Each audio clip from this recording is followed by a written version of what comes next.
दोस्तों, क्या राहुल गांधी की सजा हो जाएगी रद्द? क्या वापस सदन से दहाड़ेंगे राहुल गांधी?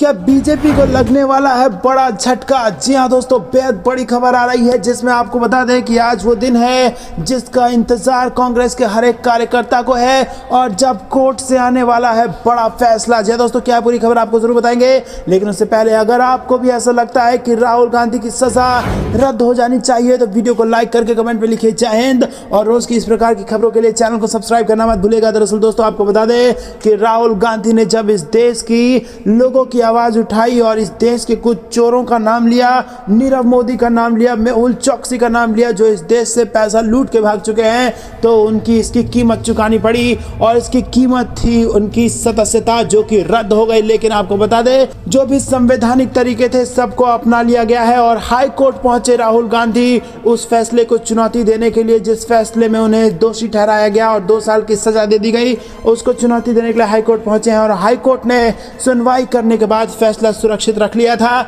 जो किसी भी वक्त वो फैसला सुनाया जा सकता है। और अगर वो फैसला राहुल गांधी के हित में आया तो आपको बता दें कि कांग्रेस के कार्यकर्ताओं में जबरदस्त खुशी की लहर देखने को मिल सकती है। और अगर नहीं आया तो क्या कांग्रेस पार्टी तुरंत सुप्रीम कोर्ट की तरफ रुख करेगी? आपको क्या कुछ लगता है कमेंट में जरूर बताइए। आपको बता दें कि यहाँ पर कांग्रेस पार्टी के वकील ने राहुल गांधी की जो पैरवी कर रहे थे, उन्होंने हाईकोर्ट में बताया था कि जिस व्यक्ति ने ये केस डाला है वो केस डाल ही नहीं सकता, क्योंकि उसका तो नाम ही नहीं लिया गया।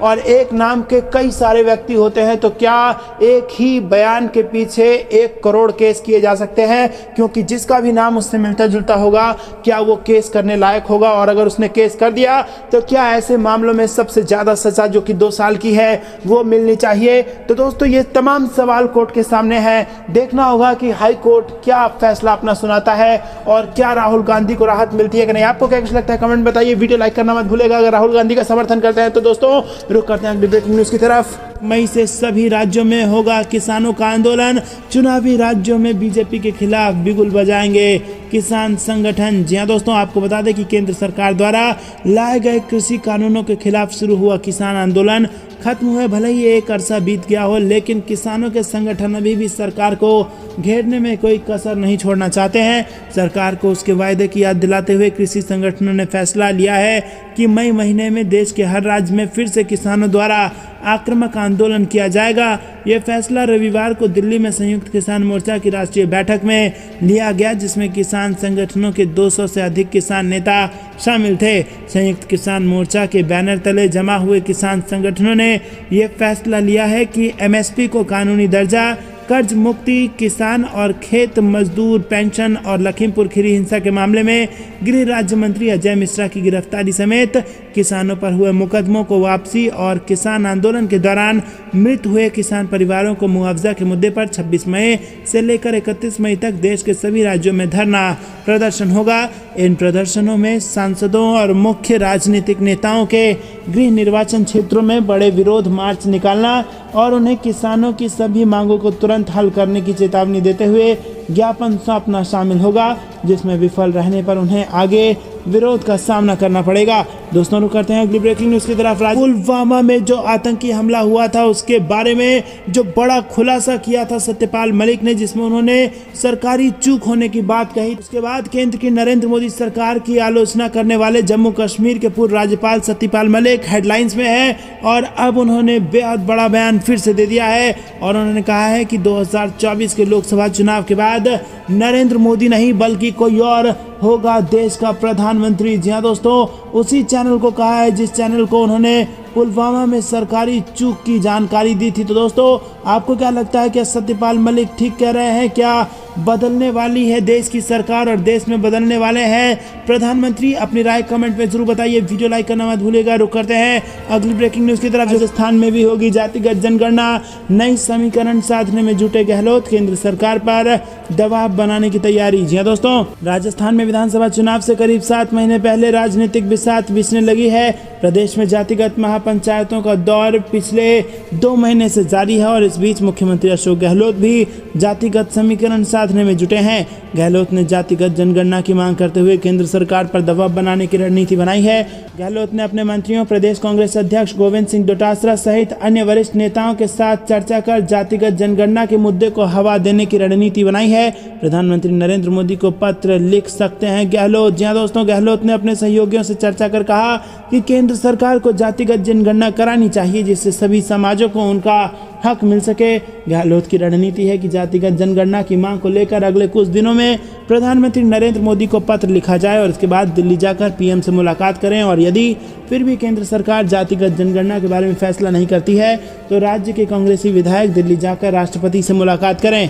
सूत्रों के अनुसार विधानसभा चुनाव से ठीक पहले बिहार की तर्ज पर गहलोत राज्य सरकार के स्तर पर जातिगत जनगणना का फैसला कर सकते हैं और इस बारे में विचार किया जा रहा है। अन्य पिछड़ा वर्ग आरक्षण 21 से बढ़ाकर 27% करने की मांग को लेकर कांग्रेस के नेताओं की ओर से चलाए जा रहे अभियान के पीछे भी गहलोत का ही सोच बताया जा रहा है और ऐसा करके गहलोत ओबीसी वोट बैंक को साधना चाहते हैं। हालांकि अन्य जातियों की नाराजगी की आशंका के कारण आरक्षण का प्रतिशत बढ़ाने जाने के मुद्दे पर गहलोत खुद खुलकर सामने नहीं आ रहे हैं। रुक करते हैं अगली ब्रेकिंग न्यूज की तरफ कि कर्नाटक से आ रही है। राहुल गांधी ने दिया पीएम मोदी को 91 बार अपशब्द का जवाब और कांग्रेस नेता ने दिया बड़ा बयान। जी दोस्तों, कर्नाटक चुनाव से बड़ी खबर आ रही है। कर्नाटक चुनाव में रैलियों का दौर जारी है और इस क्रम में कांग्रेस के पूर्व अध्यक्ष राहुल गांधी ने तुरुवेकरे में एक जनसभा में प्रधानमंत्री नरेंद्र मोदी से कई सवाल किए। उन्होंने कहा कि आपने कर्नाटक में पिछले 3 साल में भ्रष्टाचार और 40% कमीशन रोकने के लिए क्या किया।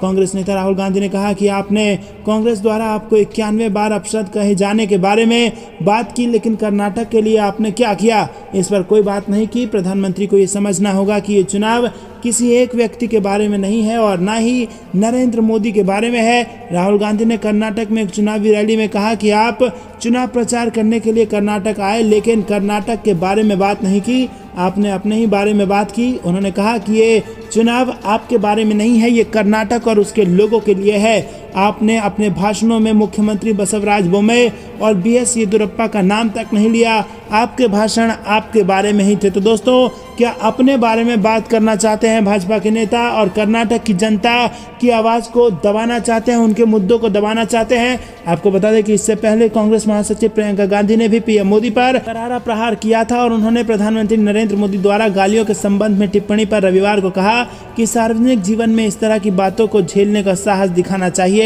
प्रियंका ने प्रधानमंत्री को अपने भाई राहुल गांधी से सीख लेने की सलाह दी और कहा कि जो देश की खातिर गोली खाने को तैयार है। आपको बता दें कि कांग्रेस अध्यक्ष मल्लिकार्जुन खड़गे ने जहरीले सांप वाले बयान को लेकर कांग्रेस पर निशाना साधते हुए पीएम मोदी ने शनिवार को कहा कि अब तक पार्टी और उसके नेताओं ने उन्हें 91 बार तरह तरह की गालियां दी हैं। तो दोस्तों, यहाँ पर सरकार को अच्छी तरीके से पता है कि प्रधानमंत्री मोदी को कितनी बार गालियां दी गई हैं, लेकिन ये नहीं पता कि कोरोना में कितनी लोगों की मौतें हुई हैं। रुक करते हैं अगली ब्रेकिंग न्यूज़ की तरफ। महाराष्ट्र में कैप्टन बदलने की अटकलों के बीच एमवीए ने कर दिया बड़ा खेल। क्लीन स्वीप के साथ यहां बीजेपी का हो चुका है सुपड़ा साफ। जी हां दोस्तों, राष्ट्रीय कांग्रेस पार्टी की महाराष्ट्र इकाई के अध्यक्ष जयंत पाटिल ने दावा किया है कि महाविकास अघाड़ी गठबंधन ने हाल में हुए कृषि उपज बाजार समिति चुनावों में सबसे अधिक संख्या में जीत हासिल की है। जयंत पाटिल ने कहा है कि एमवीए ने उनके गृह क्षेत्र सांगली की सभी 18 सीटों पर जीत दर्ज की है और इसके साथ ही इस जिले से बीजेपी का सुपड़ा साफ हो गया है। कुल 148 एपीएमसी सीट पर हुए चुनाव के परिणाम शनिवार को घोषित किए गए हैं। बता दें कि एमवीए में एनसीपी, शिवसेना और कांग्रेस शामिल है। वहीं एनसीपी नेता धनंजय मुंडे और कांग्रेस के वरिष्ठ नेता अशोक चौहान ने अपने गृह क्षेत्र परली और नांदेड़ में जीत का दावा किया है। भारतीय जनता पार्टी समर्थित एक पैनल ने पुणे कृषि उत्पाद बाजार समिति चुनाव में शनिवार को 18 में से 13 सीटों पर जीत दर्ज कर ली, जबकि राकांपा के सभी 4 उम्मीदवारों ने बारामती एपीएमसी चुनावों में जीत हासिल की है। और ऐसे ही खबरों से अपडेट रहने के लिए हमारे चैनल को सब्सक्राइब करना ना भूलें।